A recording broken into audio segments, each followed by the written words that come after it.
Hello বন্ধুরা, আজকে চলে এসেছি নতুন একটি ভিডিও নিয়ে। আজকে আমি আপনাদের বালিশ কভার কিভাবে সেলাই করতে হয়, কাটিং করতে হয় তো সম্পূর্ণ দেখিয়ে দেব। তো আপনারা ভিডিওটি A to Z পর্যন্ত দেখবেন। কিভাবে মাপ নিচ্ছি তো সেটা আপনারা একটু ভালো করে দেখবেন। আপনারা যে বালিশের কভারটা বানাবেন সেই বালিশটা প্রথমে নিয়ে নেবেন, ঠিক আছে? তারপর ফিতেটা এভাবে নিচে করে রেখে এটা আমি চওড়ার মাপটা নিয়ে নিচ্ছি প্রথমে। তো এখানে আপনারা দেখে নেবেন আপনার চওড়া কত হচ্ছে। আমার 32 হচ্ছে, 32কে আমরা 2 দিয়ে ভাগ করে নেব, ঠিক আছে? 2 দিয়ে এবার লম্বাটাও সেমভাবে ফিতেটা এভাবে রেখে লম্বাটা আমরা এভাবে মেপে নেব। আমাদের লম্বা কত হচ্ছে? লম্বা আমার এখানে 47 হচ্ছে, সেটাকেও আমরা 2 দিয়ে ভাগ করে নেব। এইখানে চওড়া আমার যেহেতু 32 ছিল, তো 32-এর অর্ধেক হচ্ছে মানে 2 দিয়ে ভাগ করলে হচ্ছে 16, আর 1 ইঞ্চি আপনারা নিয়ে নেবেন সেলাই মার্জিন, ঠিক আছে? সেমভাবে লম্বাটাও আপনাদের যা থাকবে সেটাকে 2 দিয়ে ভাগ করে 1 ইঞ্চি সেলাইয়ের জন্য নিয়ে নেবেন। এইভাবে করে আমি দুটো পার্ট কেটে নিয়েছি দেখুন। আর একটা পার্ট আমি 5 ইঞ্চি বেশি নিয়েছি।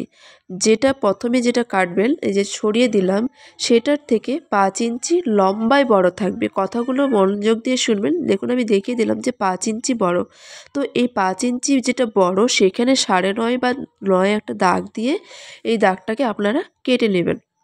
ঠিক আমি যেভাবে আপনাদের দেখিয়ে দিচ্ছি সেইভাবেই আপনারা করুন, খুব সুন্দর হবে। এরপর কাপড়টা উল্টে নিয়ে 1/2 ইঞ্চির মতো এটাকে আমরা সেলাই করে নেব। তো এবার আমরা মেশিনে চলে আসব। তো যেটা বললাম মেশিনে সেলাই করে নিতে হবে, উল্টো পাশে আপনাদের সেলাইটা করে নিতে হবে।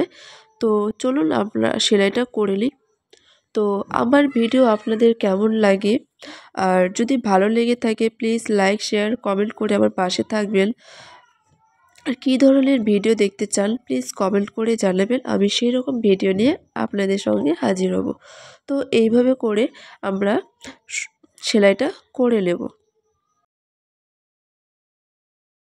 তো দেখুন আমি এইখানেও সেলাই করে নিলাম, মানে দুপাশেই আমাকে সেলাইটা করে নিতে হবে যেখানে কাট পড়েছিল। তো এইভাবে করে সেলাই আপনারা করে নেবেন। তারপর আরেকটা যে পার্টটা ছিল সেটা সোজা পাশে এভাবে বসিয়ে এইভাবে ছোট পার্টটা সবার প্রথমে এইভাবে সমান সমান করে বসিয়ে নেবেন। আর দেখুন এই সামনের দিকে কিন্তু আমার সেলাই পার্টটা পড়েছে, নিচে কিন্তু আমার সেলাই পার্টটা পড়েনি। তো এবার বড় পার্টটা তার উপরে মানে সোজা পার্টের সাথে সোজা পার্ট রেখে কিন্তু আমাদের এভাবে রাখতে হবে। তো এইভাবে করার পর সব দিকে সমান করে নিয়ে ভালো করে পিন করে নিতে হবে। পিন করে নিলে কি হবে, কাপড়গুলো এদিক ওদিক হবে না আর ছোট বড় হবে না। তো দেখুন আমি সব দিকে সমান করে পিন করে নেব, তারপর চারপাশটা সেলাই করে নেব। দেখুন 1/2 ইঞ্চির মতো ছেড়ে দিয়ে আমি চারপাশটা সেলাই করে নেব।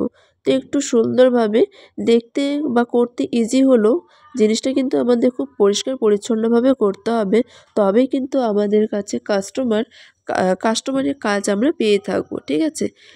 তো আমার বলা পদ্ধতিতে আপনারা একবার করে দেখুন, খুব সুন্দর হবে। আর যদি সাইডে কোনো এক্সট্রা কাপড় থেকে থাকে তো সেগুলোকে কেটে দেবেন। আর এভাবে উল্টে নিয়ে কোণগুলো ভালো করে বের করে নিয়ে সমান করে রেখে দিলে খুব সুন্দর হবে। টাটা।